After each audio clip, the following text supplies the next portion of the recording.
I would simply like to say that I think this has been one of the great days of America. And I think this march will go down as one of the greatest, if not the greatest, demonstrations for freedom and human dignity ever held. Hi friends, I am Tim Lee, and here's today's story.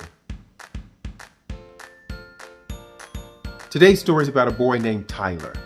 Tyler loved pressing buttons, and boy did he get an opportunity to press buttons when he stumbled across a time machine.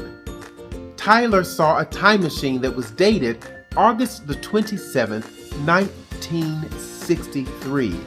And even though he didn't know much about 1963, when he saw that big button that said go, he slapped it and was zapped back into time. At first, when Tyler discovered what had happened, he was afraid. But he decided that he was not going to be afraid for long, but that he was going to explore what 1963 was. So he decided that he was going to go on an excursion, go to the movies, and go get some delicious food. Tyler found a bus stop and got on the first bus that he saw. He paid his bus fare and then sat in his most comfortable seat, which is the seat right behind the driver. But right as he sat down, the driver turned around at him and glared at him, and he said, "Boy, get to the back of the bus." At first, Tyler was going to respond, but because everybody else on the bus was looking at him with so much hate, he decided just to go. And he went to the back of the bus where there was a sign that said, "Colored Section." Tyler really didn't understand what that meant, but he wanted to get to the movie, so he sat in the colored section of the bus and then got off at the movie theater. When he got to the movie theater, though, he saw that there was a long line of kids waiting for the movie. Tyler waited in that line, and when it was his turn to purchase his ticket, the lady wouldn't serve him. She said, "Boy, you know better than to come to the front of the line to get your ticket. You better go to the side and get your ticket if you know what's good for you." Tyler did not know what was going on. Why couldn't he buy his ticket after he stood in line for so long? Why did he have to go to the side of the movie theater? Well, he really wanted to see how a black and white movie looked, so he went anyway, and he went to the side and he saw a lot of other black people there buying their tickets. But once he bought his ticket, he wanted to sit in his special seat, the seat that he begged his mom and dad to sit in all the time. You count 20 rows from the front of the theater and go straight into the center. And he liked to sit there and watch the movie from the greatest vantage point. But when he was about to go into the theater, they said, "Boy, if you don't get your bad word upstairs, we're going to teach you a lesson you will never forget." Tyler almost started crying immediately. He did not know why he could not sit in his favorite seat in the movie. He didn't know why he couldn't sit in his favorite seat of the bus. But he went to the stairs to go to the balcony where he had to watch the movie. Tyler watched the movie, but he was so scared to go and get popcorn. He was scared to get anything to drink. So after the movie was over, he was hungry. He didn't know where he could eat, so he walked outside the movie theater and saw that there was a place called Sammy's. Tyler walked into Sammy's hoping that he could order some food and then find his way back to 2021. When he opened the door, he did see a sign that said "No Negroes and no dogs allowed." But he didn't know what that meant, so he just went inside and placed his order. But before he could place his order, the person behind the counter said, "We don't serve your kind here. Get out." Tyler had reached his breaking point. He left the restaurant and went into the street and started to cry.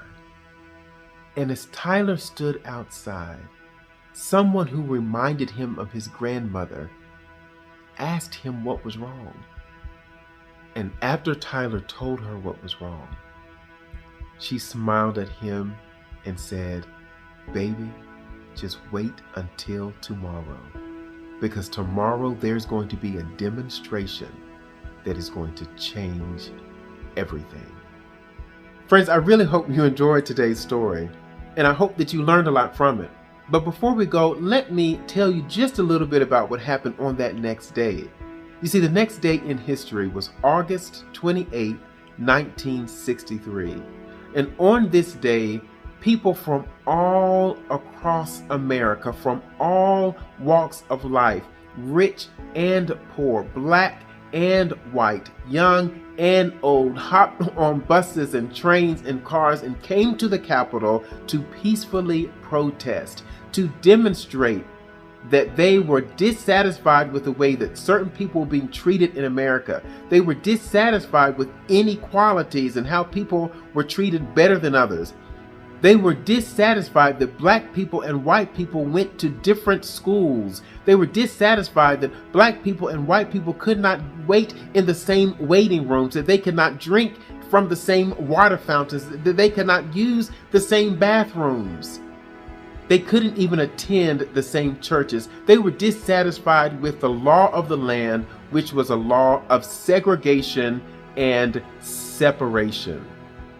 And if the founding fathers of America, as Dr. King said in his famous speech that he delivered on that day, the I Have a Dream speech, if our founding fathers who signed the Declaration of Independence said that all men were created equal, then we should be able to hold the United States government to those words.